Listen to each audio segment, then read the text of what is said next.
जब हम 21वीं सदी के कार्यस्थल की बात करते हैं तो अक्सर तकनीकी कौशल, संचार और प्रदर्शन पर जोर दिया जाता है। लेकिन इन सब के बीच दो ऐसी खूबियां हैं जो हर पेशेवर की पहचान और विश्वसनीयता तय करती हैं: नैतिकता और व्यावसायिकता। सच्चाई यह है, कोई भी संगठन तकनीकी ज्ञान तो सिखा सकता है, लेकिन चरित्र और व्यवहार यह आपके भीतर से आता है। नैतिकता क्या है? नैतिकता यानी इथिक्स केवल एक शब्द नहीं है, बल्कि आपके भीतर की वो कंपास है जो हर परिस्थिति में आपको सही दिशा दिखाती है। कार्यस्थल पर इसका अर्थ होता है ईमानदारी से काम करना, भले ही किसी की नज़रें आप पर ना हो। सहकर्मियों के साथ न्यायपूर्ण व्यवहार करना, कंपनी की संपत्ति, समय और संसाधनों का आदर करना, तथा अपनी जिम्मेदारियों के प्रति अकाउंटेबल यानी जवाबदेह बने रहना। और तब और अधिक मायने रखती है जब आपको यह चुनना हो कि सही क्या है, ना कि सुविधाजनक क्या है। व्यावसायिकता यानी प्रोफेशनलिज्म क्या है? आप कितनी अच्छी तरह संवाद करते हैं, कैसे प्रतिक्रिया देते हैं, कैसा पहनावा रखते हैं, समय की कितनी कद्र करते हैं, यही सब मिलाकर आपके प्रोफेशनलिज्म को दर्शाते हैं। प्रोफेशनलिज्म का अर्थ है अपने शब्दों और कार्यों में परिपक्वता और सम्मान। हर स्थिति में संयम और मर्यादा बनाए रखना, अपने वचनों को निभाना चाहे कितनी भी कठिनाई हो।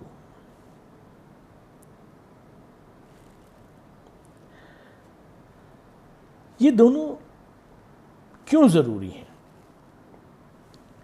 क्योंकि तकनीक आपके काम को आगे बढ़ा सकती है, लेकिन नैतिकता ही आपको दूसरों की नज़र में ऊंचा उठाती है। यह आपके ऊपर भरोसा बनाती है, चाहे आप टीम लीडर हो या एक प्रशिक्षु। ये आपको हर संगठन में वांछनीय नहीं बल्कि अपरिहार्य बनाती है, इर्रिप्लेसेबल। आम नैतिक संकट क्या हो सकते हैं? ऑफिस के संसाधनों का व्यक्तिगत प्रयोग, रिपोर्ट या प्रेजेंटेशन किसी और के काम को अपने नाम से प्रस्तुत करना, प्रमोशन में पक्षपात, अपने हितों को कंपनी के हित से ऊपर रखना। और अक्सर ये स्थितियां बड़े स्कैंडल नहीं होते, ये छोटे छोटे निर्णय होते हैं जो आपकी पहचान बना या बिगाड़ सकते हैं। इनसे कैसे निपटें?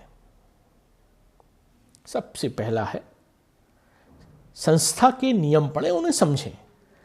हर कंपनी की एक आचार संहिता होती है जो आपका नैतिक गाइड बन सकती है।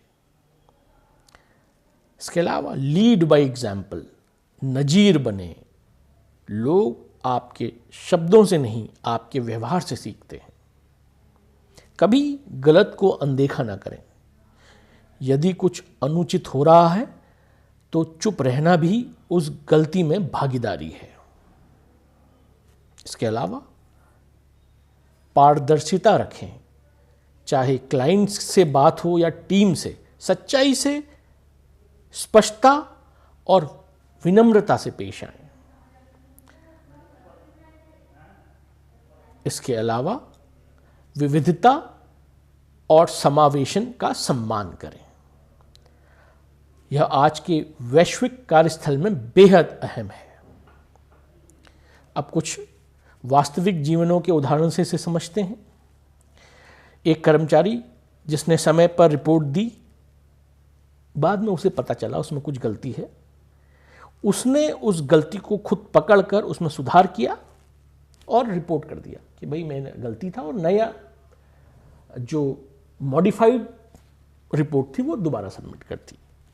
हालांकि किसी को पता नहीं था, सिर्फ उसे ही पता था इसमें गलती है, लेकिन फिर भी उसने प्रोएक्टिवली उसमें सुधार किया और मॉडिफाइड रिपोर्ट सबमिट कर दी। तो यह ईमानदारी है। एक मैनेजर अपने पसंदीदा टीम मेंबर को नहीं, बल्कि जो सबसे एप्रोप्रिएट यानी उपयुक्त सदस्य है उसको प्रोजेक्ट देता है। ये प्रोफेशनलिज्म है। इसके अलावा एक इंटर्न जो ऑर्गेनाइजेशन को छोड़ने के बाद भी गोपनीयता बनाए रखता है, यह आंतरिक चरित्र है। आपके कौशल शायद आपको नौकरी दिलवा दें, लेकिन आपकी एथिक्स और प्रोफेशनलिज्म ही आपको पदोन्नति, सम्मान और दीर्घकालिक सफलता दिलाती है। कार्यस्थल में जो विश्वास है वो शब्दों से नहीं, आचरण से बनता है। इस कोर्स के दौरान जब भी आप कोई ग्रुप वर्क, असाइनमेंट या इंटरेक्शन करें, इस सोच के साथ हिस्सा लें, मैं केवल एक अच्छा प्रोफेशनल ही नहीं बनना चाहता, मैं एक भरोसेमंद इंसान भी बनना चाहता हूं। धन्यवाद।